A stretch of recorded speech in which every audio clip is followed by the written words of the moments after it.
Okay. Hi, everybody. Welcome back to the Primas podcast. I am Prima Cindy.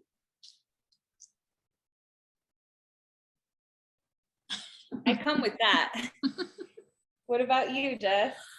Hey, everyone.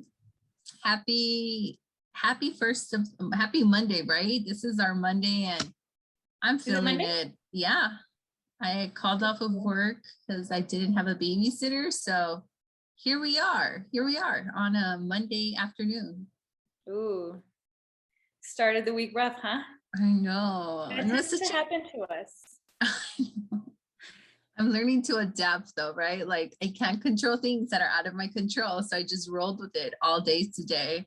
But then I sent Cindy a meme earlier where I was like, my daughter was just like a meme of like Chucky as like a substitute of a kid. Her head was just spinning out of control. And I'm just like, cool. I thought in my head, I'm like, oh, we're just gonna watch Disney movies all day and chill and eat popcorn. And it was a far opposite. She was in timeout like the 3/4 of her day. Oh, don't say that. Yeah, really? No, not to the extent, but she was just so challenging. She would like, that's how they are. Yeah, at one point she flipped over the table. She like dropped over her car seat like for no reason. And I'm just like, I had to like lock myself in my mom's room. Took a lot of deep breaths. And then yeah, eventually. You knocked over the table? Yeah. Well, it's a little kiddie table. Yeah. It's just like she just looked at you.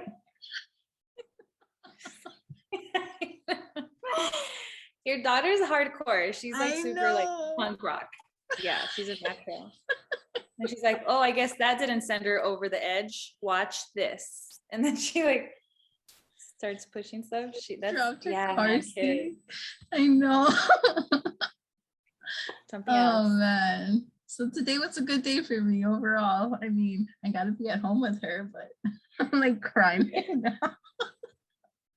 Like it's fine. You said something that is going to go into our topic because you said, I can't control things, so I'm just learning to adapt. That's a coping mechanism, is to know that life is going to throw some challenges. It's not all beautiful and perfect. I tend to stick to that like more like hippie way of looking at things where I'm like, no, everything's great. And like always try to find the positive in everything. But the reality is life's going to hit you, right? And the more prepared you are mentally, emotionally, physically, the better you're able to, when life comes at you, I think it's easier for us to bounce back, right? Like some of the stuff that we've been through. And it's like, we make fun of it a lot. We're like, we're fine. And it's just because it's so hectic and we have to talk to ourselves a lot and we have therapists and coaches and books, right? We're constantly like trying to heal and pay attention and still it hits us. So then we think about the people that might have had crazier situations in life, crazier childhood trauma, just so much, right? And then when a life situation comes at them, they don't know how to handle it, and then they spiral. Society says they spiral out of control. They're acting crazy. They're drug addicts. They're all of the different manifestations that we talk about on the podcast. So I think that's cool that that you said that, because it's like it's a coping mechanism. That's why we started this podcast, was because psychology was a coping mechanism for us. It helped us understand ourselves, our environment, and we wanted to do the podcast to share what we've learned, to share what's worked for us. So, yeah. Yeah, I think we have a good topic today. I know we've talked about it in season 1, but it's a lot different, and we're forever going to be involved in this. This topic's always going to be relevant, essentially. So I'm glad we're talking about it again, and we're coming at it from a different angle. So let's get into it. Prima, you ready? Yeah. So we're big on mental health, right? We say it almost every single episode, and we're big on it because we want to be a part of a solution to end suffering. We've suffered, right? We're still in the healing process. And when things worked, like we just said, we're like, oh, if we put this information out there, maybe it can help someone the way it's helped us. And so today we'll we're talking about mental health, but as it relates to anxiety, a little bit of depression, but mostly like anxiety slash panic attacks. Um, so season 1, OMG, we get to say like season 1 because we're in season 3. We did talk about anxiety and depression and fight or flight, which we're going to repeat, but like you said, it's something that is very common in ourselves, in our environment. And so what better way to prevent anxiety attacks, panic attacks, or further situations, or how can we be more understanding, is by understanding what anxiety is, what's happening neurologically, like in our brain, what's in our central nervous system. That's where psychology comes in. And so we are going to repeat it, but I'm pretty sure there's a lot of people that either forgot, didn't listen to season 1, and we're a little bit more in the field now where we're seeing this stuff on a regular basis. And so I think we're a little seasoned, right? Yeah, definitely. Even like not only in observation of others, but within ourselves, like when we started talking about that topic, I had just started therapy, so I'm now in a little over a year into it. So definitely a lot more seasoned. And I want to like break down how it's helped me in this aspect, and being able to read and understand my body and just pay attention to those signs, those red flags, because I think they're there, but it's so easy for us to ignore them essentially, until it happens. But that's what we're trying to talk about. Like, let's prevent it from happening, because there is a solution. You don't have to go into these panic attacks or anxiety attacks. You could definitely like learn to read your body, and hopefully it intrigues people. Like we're intrigued, because we haven't mastered it, but we're still dealing with it and like learning to master it. We're still in the process. Yeah. So I want to go over, just in case someone's wondering, because a lot of people, especially me, don't know whether we've been through an anxiety attack or not, or whether, so let's break it down, because I think, when we learn stuff, it's like, what? That's been happening to me, or what? I know that I didn't know that was that. So anxiety is a very natural response of survival. It's to keep us safe. It's to keep us alert. And so it's a very natural thing to feel anxious, like right when you're gonna take a test, when you're driving, right, there's like so many different everyday life situations where you get a little anxious. And so there's that, right there, that is there to protect us, that's there to alert us, like when our senses are like all alert because there's adrenaline rushing through us. That's essentially the way the human was made, I'm sure other species as well, to identify threat in the environment. So fast forward to now, are we living in the 20th century? Because I feel like we've been saying that for a really long time. Oh, we're in the 21st. I feel like we've been saying that for a long time. No, we just started. It's weird. It's like we're in the 2000s. So yeah. So since the 2000s, we've been saying 21st century. It's like a year ahead. But you know that ahead. Like that movie company or whatever, the 21st, they've been calling themselves that forever, right? Oh yeah, that's something else. Yeah, that's like a marketing thing. Like we're in the future. Oh, see, I was like, what century is it? Like they're saying, okay. So we have a lot of different stressors that causes anxiety that we've kind of normalized. And also there's the anxiety attack process, and that is different because that's, neurologically speaking, a full rush of adrenaline going through your body to protect you, but there's no real actual threat.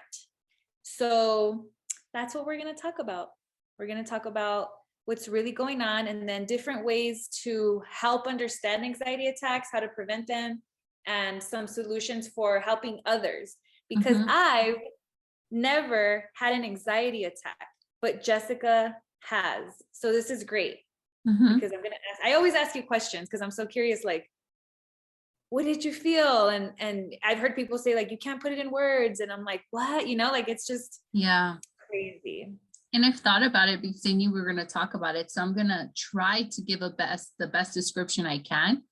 But you're right. I think it's so many factors. It's not just your physiological reaction, it's your mental.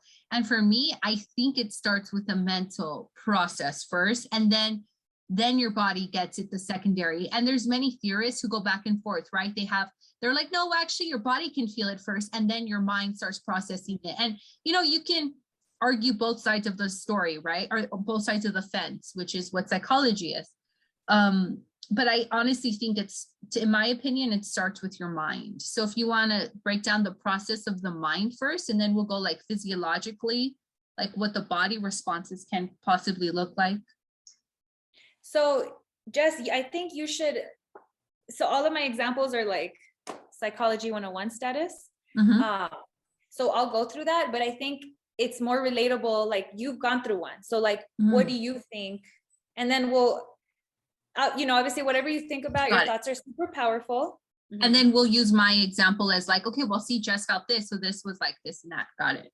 Yeah, we can dissect it. So in the total of my life, I honestly say I've had 3 anxiety attacks, and the first one occurred maybe in 2016, which put me around 26.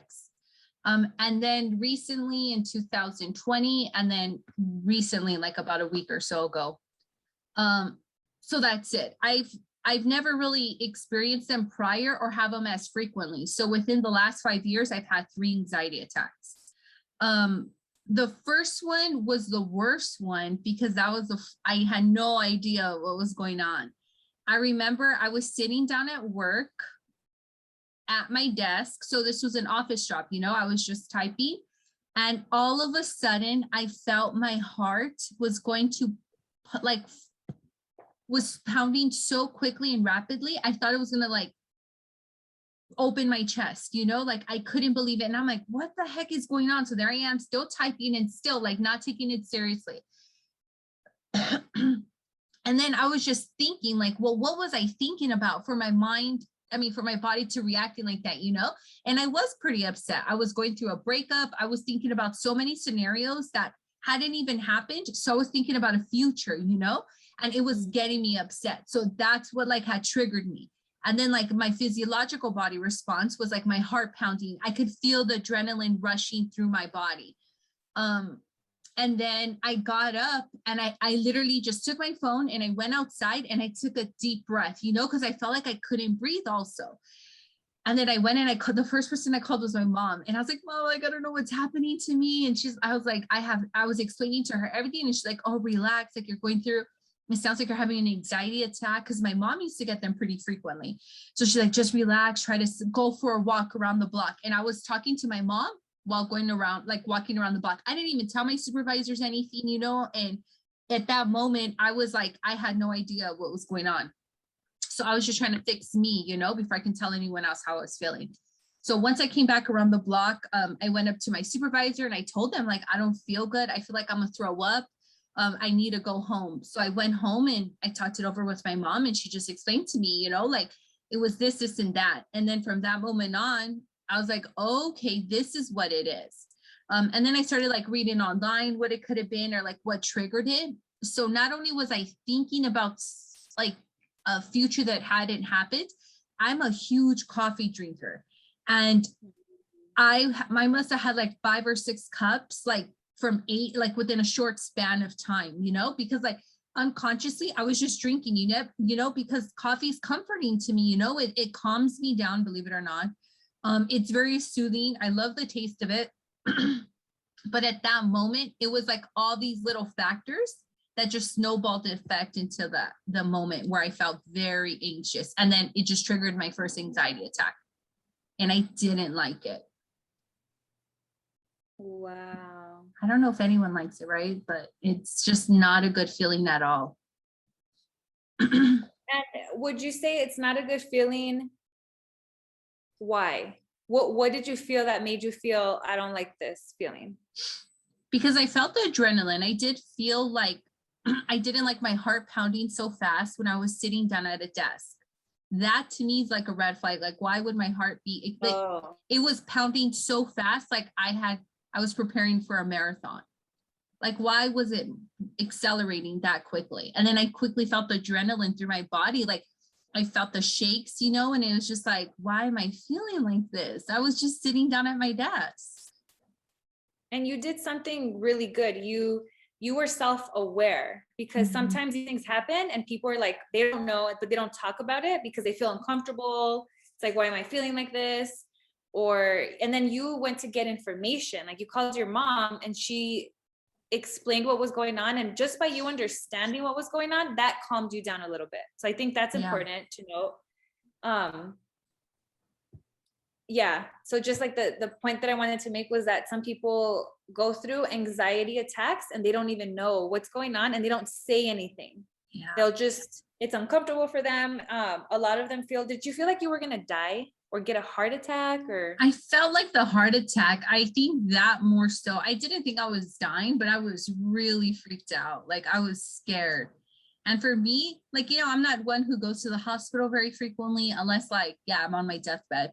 And at that moment, I was like calling my mom, like, bro, you need to call an ambulance because I think it's gonna be my last call to you, mom. Like, I love you and take care.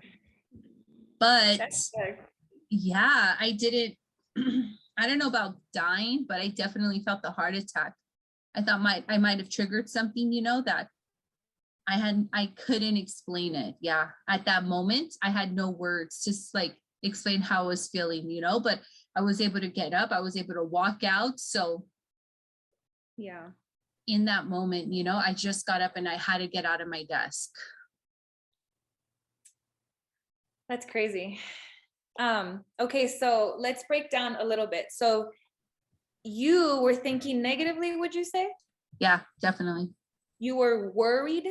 Because anytime we think about, you said the future, it causes anxiety. It can cause normal anxiety, but you had a various amounts of negative thoughts, not just the breakup. You were also thinking about other stuff. Correct. And then you had coffee, which I know that it calms you down, and in some people it does have a calming effect, but naturally speaking, caffeine is an upper. It gives you, it like boosts your energy, right? Like that's why we drink coffee. And then there's sugar in the coffee, you know? And so like I think all of those things probably triggered, right? Like because there was just so many of those things going on. Yeah. And the way like I understand it is like that term where we're thinking about something we really can't control in that moment, which I'm learning to try to do, is ruminate. So I was ruminating about a future that hadn't even happened. And it is negative thoughts. And I was just going over and over. And then not worrying, I was seeing more upset. So I was upsetting myself and getting frustrated and getting angry for no reason. I was doing this all to myself. And then that was like the first one, you know, like, so the way my therapist explained it to me is like, people can do that doing in the future, thinking about a future that hasn't even occurred, or ruminate about the past and seeing like, well, what if I would have done that? What if I would have done that? And there is no solution. Now we're doing it the same way, but about something that already has happened that we can't fix. It already happened. It is what it is, right? And so that's called like ruminating, is like when we just go over and over in our mind. So I'm learning to like, you literally have to learn how to catch yourself doing that. And then she tells me like, tell yourself this is an unhelpful thought, you know? So I can condition my mind to start thinking about something else because I'm not there. My mind isn't with my body at that moment. And I think that's pretty trippy because it's not, if you're thinking about it, like even though I was working, I probably wasn't. I was probably like on autopilot, you know, like just kind of doing what I had to do, like, which is like hand memory, you know, or I had been doing that job for a long time and people don't see when they go on autopilot, you know. And it's really important to like learn how to bring yourself back into the present in the moment. So like, yeah, me going outside and stepping out, talking to my mom, you know, it made me pay attention to what I was doing, walking around, taking a deep breath, you know, and just coming back to the present. Yeah. And I think it's comforting also psychologically to hear someone say, oh, I've been through that. Or, oh, I've had that issue before. Just, it kind of gives you like, oh, okay, this person's going to understand me. versus, you know, someone, if your mom wouldn't have known, she probably would have freaked out, made it worse, which I'm sure happens, right? Like if I were to tell someone, I don't know what's going on, I'm freaking out, I think I'm gonna have a heart attack.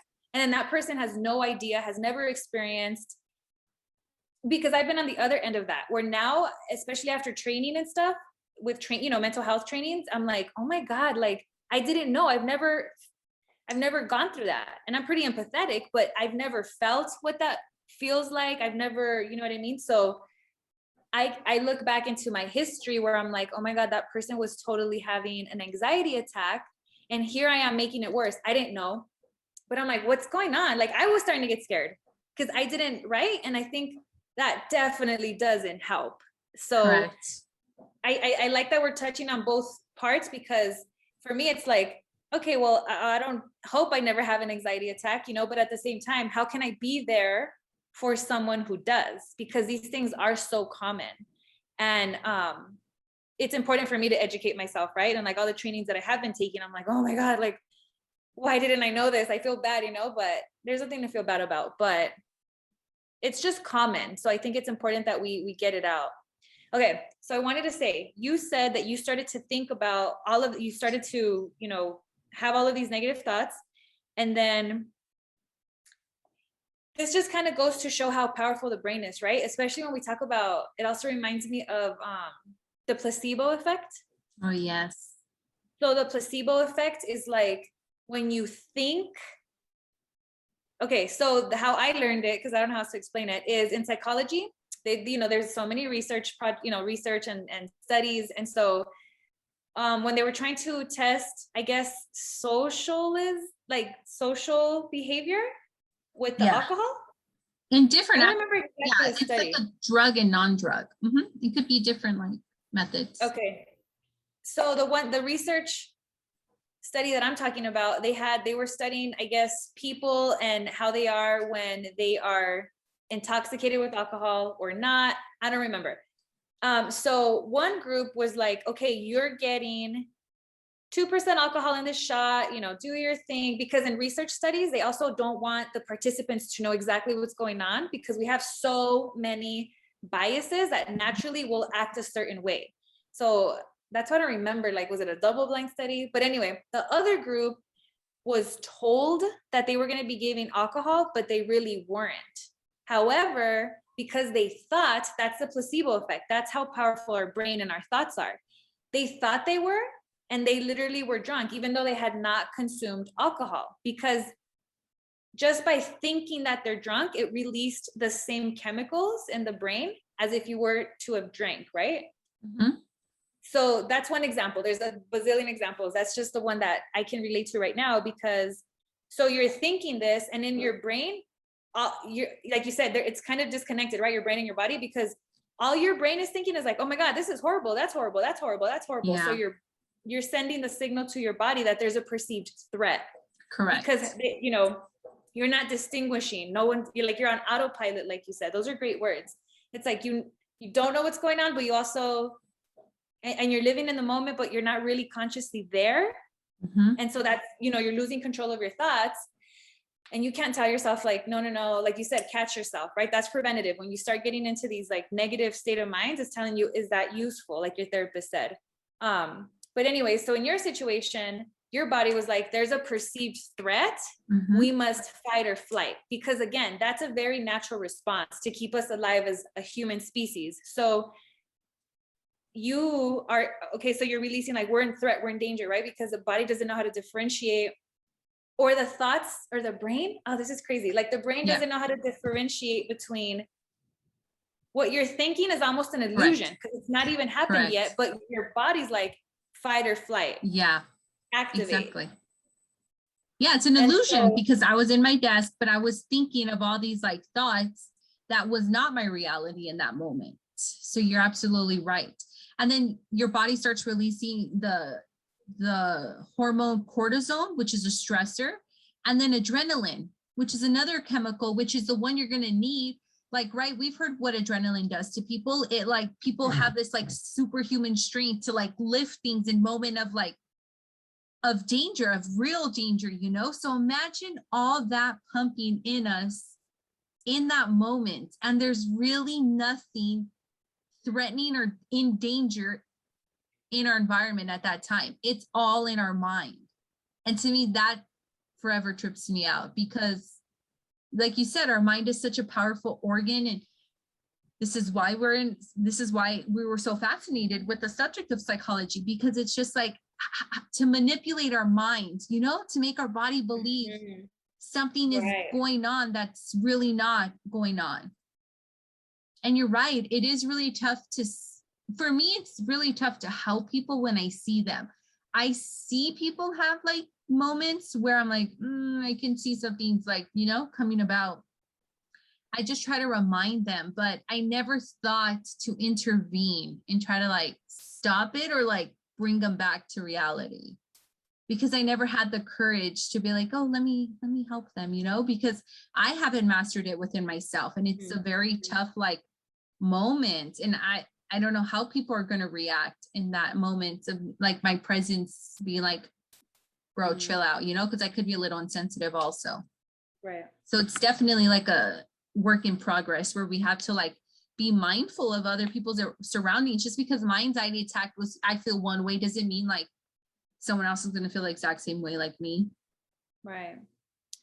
So some risk factors that I thought were cool to note for people who have anxiety or anxiety attacks are they're highly sensitive. I would consider myself a highly sensitive person.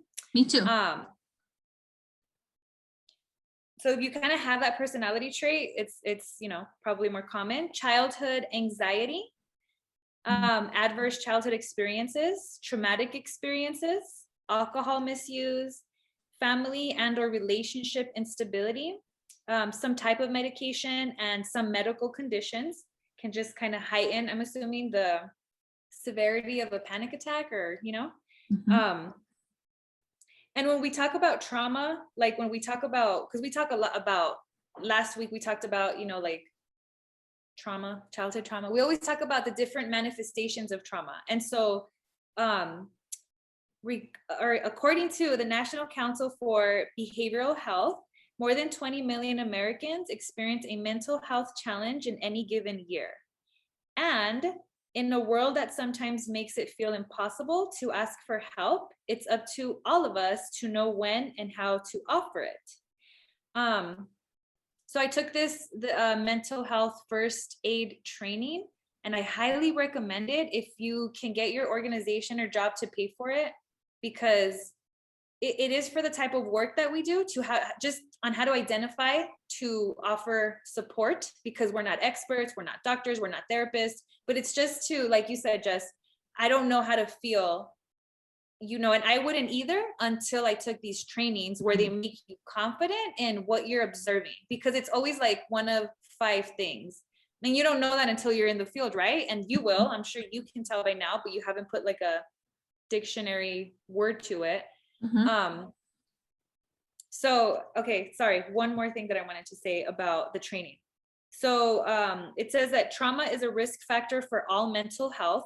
So when we say risk factor for mental health, I can't wait till we talk about substance abuse, because that's another one that we haven't hit that I'm very passionate about, because we read people's negative behavior all wrong. There's always something there. No one is going to act out or have this substance or situation dependency, because it's not always substance use, right? Like, again, all of our traumas can manifest, and we're so unique as individuals. So all of our manifestations are going to be unique. But they all stem from the same thing. They all stem from something that happened when we were younger. And then the last one, traumatic events of extreme fear or hopelessness can impact people's health. So when we talk about these traumatic events, you just, and I don't know, because I'm not an expert, but just in theory, something could have happened to you when you were 3. It could have just been like a very scary, right? And you're just like, you're 3. You don't know what's going on. You're vulnerable. We're so vulnerable when we're young. Our parents are not experts. So they might put us in the same environment that causes another, like, what the hell? Like, I'm scared. I feel hopeless. And our parents don't know that. We don't know that. We're learning that. And I'm glad mental health is such a big topic right now, because we have to make peace with, okay, whatever I have that's manifesting from my childhood, I need to work on that because I can feel better. And we need to make peace with it. You know, a lot of time we'll get stuck with like, well, my mom I got stuck there for a while. Like I was so mad at my mom because she used to hit us and I was just stuck. And that's not a good feeling because it's like, what can you do about your mom hitting you? You have to find peace with everything. You have to forgive. And that's work. That's healing. That's why healing is so hard, is because you got to look at all of your fears, all of your little, like, why did I react like that? Why did and I do that all the time, you know, like what happened, what's going on? And I try to trace it. And that's what we're encouraging others to do, or to maybe like talk about your experience too, you know, like some people who are open to talking about their stuff, that's also helpful. So, yeah. And I think a huge key term you said earlier was a self-aware, because in talking a lot about it every week, that's a huge one, you know, because like I always look back within myself too, you know, I try not to, like, remember that analogy I use, like when you point your finger, like there's 3 more pointing back at you. So even if I'm pointing the finger, like, nah, Cindy, you fucked up, or you did that, it's like, well, what good does that do? Because I'm projecting like whatever is inside me, like my insecurities, my unhealed inner child, you know? And I just learned that as like a child, essentially, like these coping mechanisms, and I have to like self-reflect. So I'm really like trying my hardest to self-reflect in a lot of situations, because no one's going to fix it but me, you know, and that's where I'm at. And I don't want to blame people, and I want to be accountable for my actions, because I can't blame anyone else. To me, it sounds so silly when it's like, well, Cindy, you made me mad, so I reacted like that. Like I broke your window for that reason, you know? And it's just like, no. Or I'm just going to blame my astrology signs because I'm a Capricorn. Cindy. Just deal with it. You just do that. I know, just deal with it. Season. It's like, what? No, just blame that. But no, like I'm being serious. I don't want to blame anyone else. And that self-awareness is huge, you know, because it's so hard to obtain. We're not born with that skill set, you know, we have to be taught it. And I think I'm still learning to condition myself to be like that, to question everything, but mostly within myself, you know, because I don't want to be that person I was 10 years ago. And that self-awareness is questioning your own self. It doesn't mean you're going to have the answers, because it's a practice. That's what I think this life journey is about. Because if I had it figured out, then what's the point of all of it? If I get it, I get the human experience, I get why I'm like, it's the journey of like looking deep.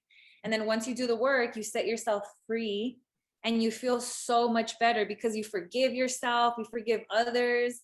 And okay, so self-awareness is huge. If you're self-aware, you have like a huge advantage. But for those of us who may not be self-aware, I have a list of what a panic attack is, in case you're like, are they talking, like, did I have a panic? You know, like where you're still kind of like, is that what happens to me? So here are some stuff, and add, because like I said, please tell me your list is less than 20. Please tell me we're not going to go through all 20 points. I knew it. I'm gonna use emojis to describe the different. I was listening to our episode. Sometimes I go back and I listen to our episodes of the emoji one, where I was like, remember I told you guys to name an emoji, like your favorite one, and you're like, yeah, and you named like 50, and I was like, yeah, and you guys named like 3, and you're like, no, like 1. And I just remember that part because I'm like, why do I use so many emojis? Sometimes I want to apologize in advance because some people are like, bro, I don't know you like that. And I'm like, you send the heart kissing emoji to like everyone. No, I take it easy. I know my emoji etiquette, but I just feel like sometimes people don't use them, and I overuse them. I know, like there's a spectrum, right? And like you need to find that balance, Prima, because you're on the obnoxious side. Really help express my thoughts. Okay. So panic attack. People might feel intense fear that something bad will happen. You've said it. I've heard different people when I was watching YouTube on like panic attacks and stuff like that. A lot of people are like, they're so afraid that something bad's going to happen. What do you think that is bad? Like, do you think it's just maybe like a physical thing, like your heart's gonna pop out of your chest, or like I think it is what all are the bad? physical.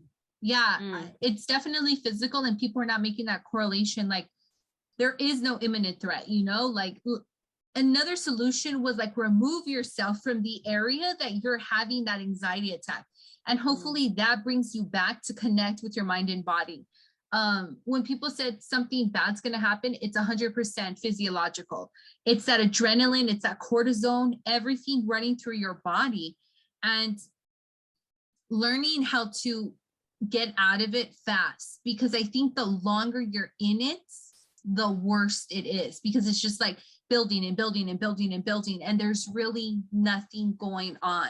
So the faster you catch yourself, the better you are. Because well, it's part of my solutions, but one of my solutions is walking or going on a brisk walk or something, because when you start getting your pump, when you naturally get your heart racing, it actually balances out the imbalance currently going in your mind, right? Which is like what we mentioned earlier, those cortisone hormones, adrenaline running, that's not normal. Your body shouldn't naturally be producing that when there's no threat. So being mindful of that will stop the physical, will make you feel a little bit better, like in that moment. and it sounds also like, since you have so much stuff that's just sitting there, it's going to build up. So if you go for a walk, Exactly. you release all of that pent up energy. So that's Exactly. good. So that kind of explains it. So it's, people are already in their head, and then they activate a panic attack, and then they're like, oh shit, this feels horrible, what's going on? And then that makes it worse, because now you're afraid of Correct. your physical symptoms. Like, why does my Exactly. chest feel that way? And I'm in a public place maybe, right? Or I'm in front of people, it's like, this is embarrassing. So that all Mhm. of those things make it worse. So you Yeah, also said remove yourself. So let's say you're at a bar and this shit hits you, go outside, go for a correct. walk, go around the, go to the bathroom. I don't have panic attacks, but I have crying attacks. I don't know if it's the same thing, but like sometimes I'll get super emotional in general, not because it's an attack. And sometimes I go to the bathroom, I let it out. Sometimes it could be at work. And I'm like, oh my God, it's just that time of the month. I have hardcore PMS. Like, it's horrible. And I don't even know why I'm crying. It could just, sometimes it could be something happy. I know. And I'll be like, that's so beautiful. And it hurts. And so, but what I do is I go to the bathroom. I talk to myself. I take deep breaths. I'm like, you're safe. You're okay. That's a movie. It's not real. Or, you know what I mean? Like, whatever the situation is, I'm like, stop. Or sometimes if it is real, I got to tell myself, like, you have no control over that. Think about it. Think if you really try to solve that Mhm. problem of that person standing in the street where I'm like, I feel horrible because they're holding their kid. And it's just like, what can you do? Mhm. And it goes back to the stuff that we've talked about in the past, where it's like, you can only do you. You would exhaust yourself if you try to solve homelessness by yourself. It's just not going to happen. There's a whole system.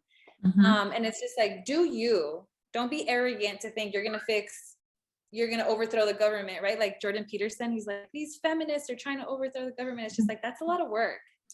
So, but anyways, so removing yourself from that environment helps, because maybe it's something, right? Maybe like whatever Yeah, triggered it, you don't know, you no longer feel safe there. So let me exactly. just get out and like try to come back. Yeah, and I would definitely suggest going outdoors. Don't go to the restroom in a like even smaller confined space. Mm, fresh air is Um, better. yeah, fresher is better. And then what else was I gonna say? And yeah, like when I was explaining my anxiety attack, that was like a 2 minute situation. Like from the moment I felt it to the moment I ran outside and started talking to my mom and walked around the block. It was literally like a 2 minute time frame. Even though it felt longer, it wasn't. So I could only imagine when people feel like that for like 10, 15 minutes. Or longer, Imagine, yeah, imagine or that. or it happens every day or every other Yeah. day, because your body, these are all conditions. Like Mhm. childhood trauma, the way we react to life, we're conditioned. So we have to recondition, we have to rewire. There's this cool neurologist called Joe Dispenza. Mhm. We got to talk about him some other time. But he just really talks a lot about how like you got to rewire, and you can. age doesn't even, yes, it makes it harder if you're really, like if you've never gotten treatment and you're like my grandparents, right? You can't tell them like, hey, if you just ate right, you can add like 8 more years to your life. Or if you just, you know what I mean? So that part's hard, but if you really want it and you're open to it, because it can only happen that way when you're open to treatment of any kind.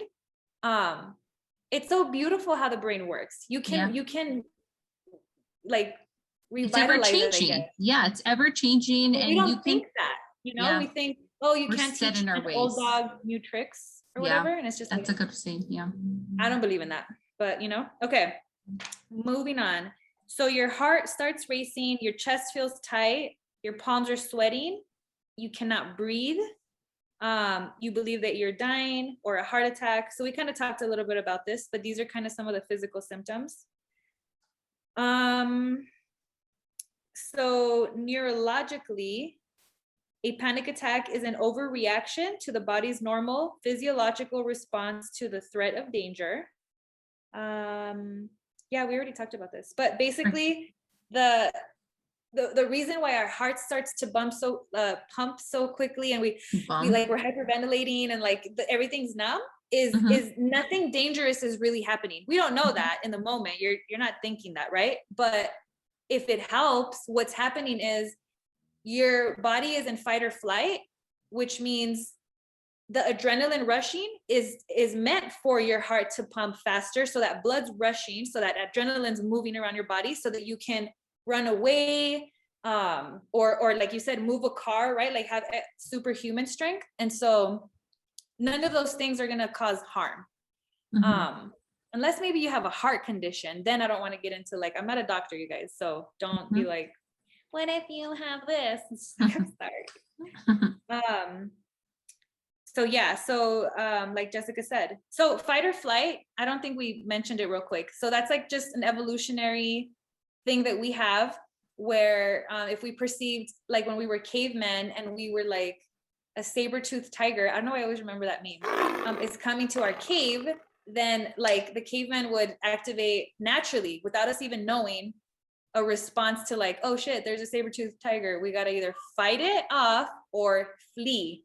And that adrenaline that's rushing is very necessary to be able to remove ourselves from threat. So I think, okay, that was pretty much all for my symptoms, right? Does that cover like what an anxiety attack is? I think so. Okay, cool.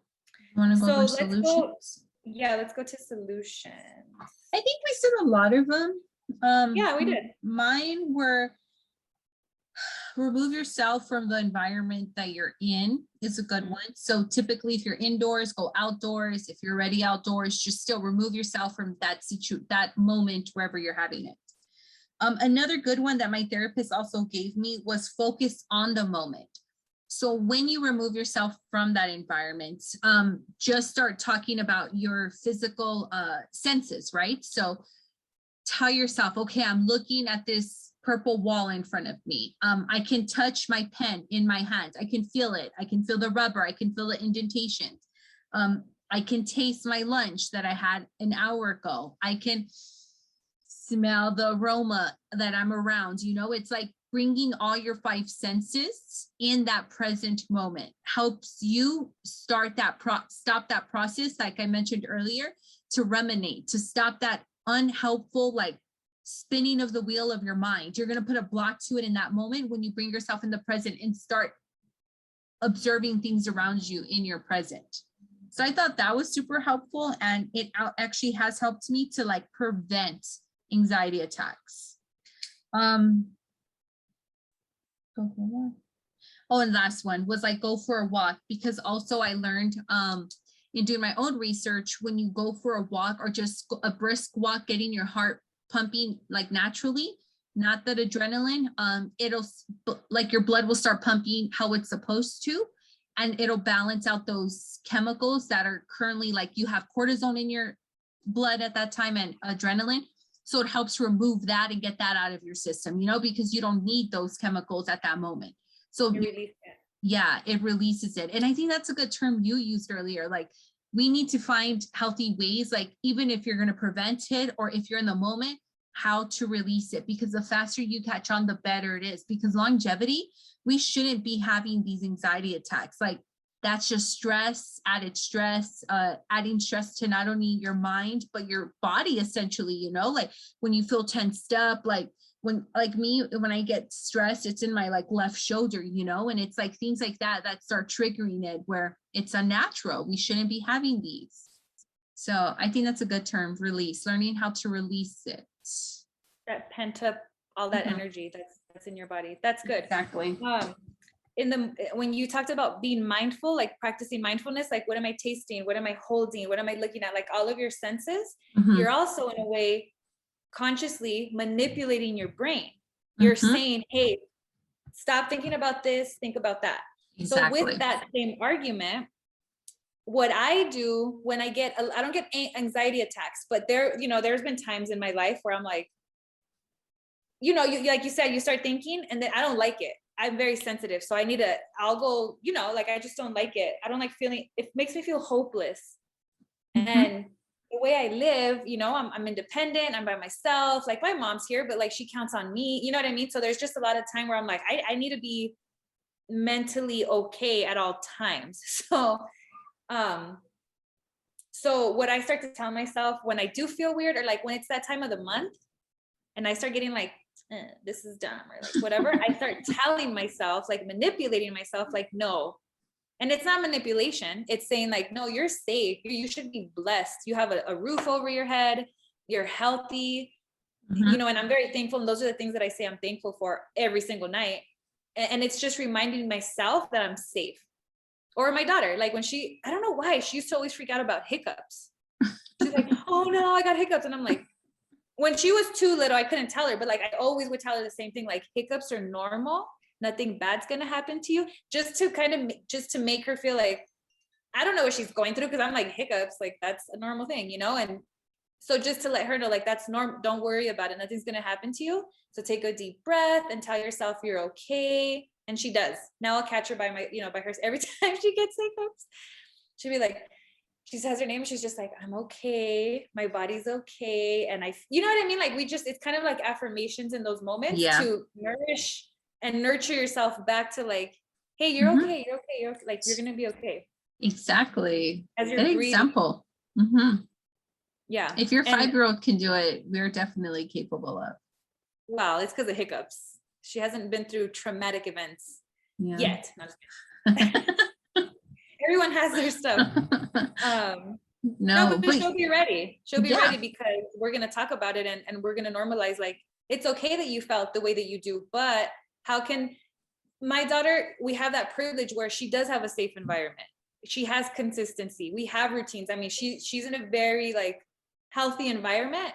And so when traumatic events happen to people, they're able to bounce back when they have a network, when they have a community, when they have a family. When traumatic events happen and no one is there for you, or the people around you are in their own world having their traumatic events manifesting, then that's when it gets worse. That's when someone's anxiety turns into something else and they start maybe using a different, substance to like try to help them, or they get put on medication and then they get addicted to that, right? They create a dependency, or right, like it could just get crazy when you don't have a village, a network, a system. So it's also important that we know that we're privileged enough where you can call your mom and and say like, this is what's going on. Me too, like I know that I can call my mom if something like that were ever to happen. And some people don't have that, so we need to be mindful of that. So when people are acting weird, you got to trace back, like, no, this person didn't even learn how to develop coping mechanisms. Where were they supposed to learn it if their environment was unstable from the get-go? So that's, good to remember. So deep breathing, taking deep breaths is going to help you physiologically. So everything's about, you're so ready to fight or flight because of the adrenaline that you feel like you can't breathe. That's why people start to and like, right? Because you can breathe, but it's scary from what it sounds like. And so what you do when you take deep breaths and even hold it, you're sending oxygen into your body, and that's going to naturally slow down. And you can't just take one deep breath and think it's over. You got to literally sit there until you're able to bring your brain. Sometimes I do that when I'm trying to get upset over something, you know, and I'm like, no, that's stop. But I have to take the deep breaths and hold and then release. So that's, you know, in trainings, you can see a lot of that stuff on YouTube. But that's another way to like physiologically kind of bring yourself down, send more oxygen into your blood, you know, just to kind of calm everything down, which, yeah. What else? Thoughts, like you said, try to catch your thoughts. But if you're not able to, or if you're someone experiencing somebody else going through this, what you can do is kind of do what Jessica did, but like, let's say you're in a bar. I don't know why I keep going back to this. And like someone's acting weird and then they get out, right? Or whatever. You can go with them if you feel comfortable enough to do so. And then just provide a very non-judgmental presence. Don't be like, hey, are you okay? Or are you freaking out? Or they are freaking out, and anything else is going to escalate that. So just be there with them and then just kind of say, I'm here for you. Let me know if you need anything. That's all you can do. I guess in our position, we're not professionals. It is all you can do is offer, like, let me know if you need anything from me. Be very realistic. Don't lie to people, right? When they're in these situations, like, hey, there's no demons in your head, or don't belittle their situation, or like, oh, they're doing this for attention, or there's just so many different ways we can look at something like this, and all of those things are going to make that situation worse for that person. So I think just not even looking at them, right? I think looking at, like, if I were like, oh my God, are you okay? Which I've done in the past, you know, to someone going through an anxiety attack, and I'm like, oh shit, that's the opposite. They're not okay. It's okay to ask, but just know that I'm here. Let's take deep breaths together. Don't make them feel bad about it. Make them feel very like, you know, what you're doing is trying to do the same thing we've been talking about, is rewire what's going on. You're like, hey, there's no threat. So how can I help you get through that? But I'm not in your head. I'm not you. So you can't, right? Like, we can't say like, just chill. Like, what? You can't just chill. Okay, I have two more. I thought you were gonna say something. So meditation, we say that a lot. Meditation is gonna help you control your thoughts. It helped me this morning. I was like spiraling out of control, and then I meditated. And meditation is like / prayer. I'm not religious, so I don't pray to a particular God, but I do pray on feeling better. I say, like, I want to feel better. We're going to feel better. I feel safe. I want to feel safe. You know, like, there's so many things that I guess they're like affirmations, but I need to really believe them. So when I say them, I'm repeating them until I'm like, okay, yeah, you are. You know what I mean? So I think that's kind of meditation to me. I guess not meditation, but just like controlling your thoughts. Like, no, you're okay. You're okay. And we are. But anyway, and then seeking more education on the topic. So once I knew, I feel way more confident now that I took trainings on it, on identifying something like this and feeling confident and being able to help. So I guess the last thing that I wanted to say was, we're going to include a bunch of like crisis hotlines in case you know someone. But I guess for me, the biggest thing is, when you are observing this type of behavior, one thing that I was told when I did the mental health first aid training was that all we can do is offer support. Like, can I connect you to a number, right? If something becomes more of a psychosis or a panic attack, and they're under some sort of substance, right? If there's like other situations going on that are more severe, more life-threatening, all you can do is say, can I call this number? Here's a suicide crisis hotline. Here's a crisis hotline. Here's the domestic violence hotline. Do you need me to go with you? Do you want me to stay here while you call? Do you just, that's it. That's it. Because I think sometimes when we worry about others, we start thinking, like, you know, I remember those shows where people would like have, what are those things where they would like, everyone's there and they're reading a letter. God, what was it called? Intervention. Because in psychology, they tell you, like, and it makes sense, right? Like, you should never force anyone into treatment, into recovery. Like, it's not going to ever work. They will relapse because they didn't do it for themselves. They did it for something else. So the treatment part requires that the person gets in touch with themselves. It requires that that person chooses to end their suffering. No one can do that for them. So I don't know. I think that helped me because I'm like, what if, I'm in a situation and it's like, you're hopeless. And it's like, you're not hopeless. Be strong. Take care of yourself as well. And know that you cannot control, you were talking about that earlier, someone else's life. You cannot control the government, someone's behavior, homelessness. Like, we cannot control those things. So why even put ourselves through that situation? Just know and make peace that I can't control that situation. And therefore, this is what I have to offer.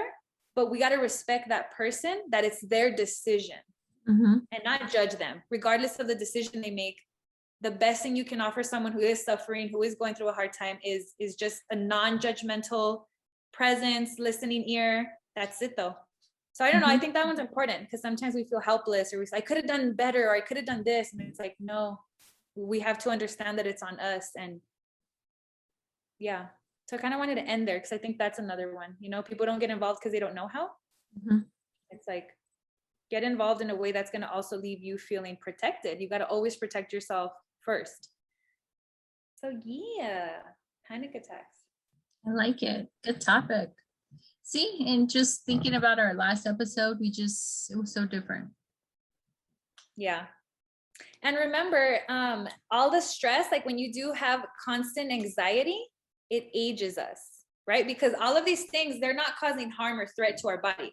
But when we're going through these things on a regular basis, we're not seeking, how can I fix this situation? You're not just aging outside, right? We all care so much about our physical appearance, but you're aging your organs, your vital organs, like your liver, your kidneys, your heart, your stomach, your gut, your intestines. Like, so much is happening inside. And then we turn 50, 60, 70, and then we have the doctor saying we have a life-threatening disease. That's why, because we've not taken care of our body. And then on top of that, we're living a high stressful life. So you got to identify those things for yourself and know that there is help. Know that you're not alone. Seek that help. And if you feel like I can't do it by myself, talk to someone that you can trust to let this out with, and tell them, like, I'm open to receiving the help if you are, because that's a personal choice. So yay, I'm glad we talked about this. I really wanted to. Hopefully it helps. And if you are in the position where you have anxiety attacks, you're not alone. If you know someone who does, know that you can be there to support them to the level that they let you support them. So any closing thoughts, Prima, before I sign us off? Nope. Let's sign away. Well, thank you all so much for listening. We really appreciate it. And give us a like, comment, and subscribe. That's what they say on YouTube. So I like it. Yeah. Okay, we love you. Bye. Bye.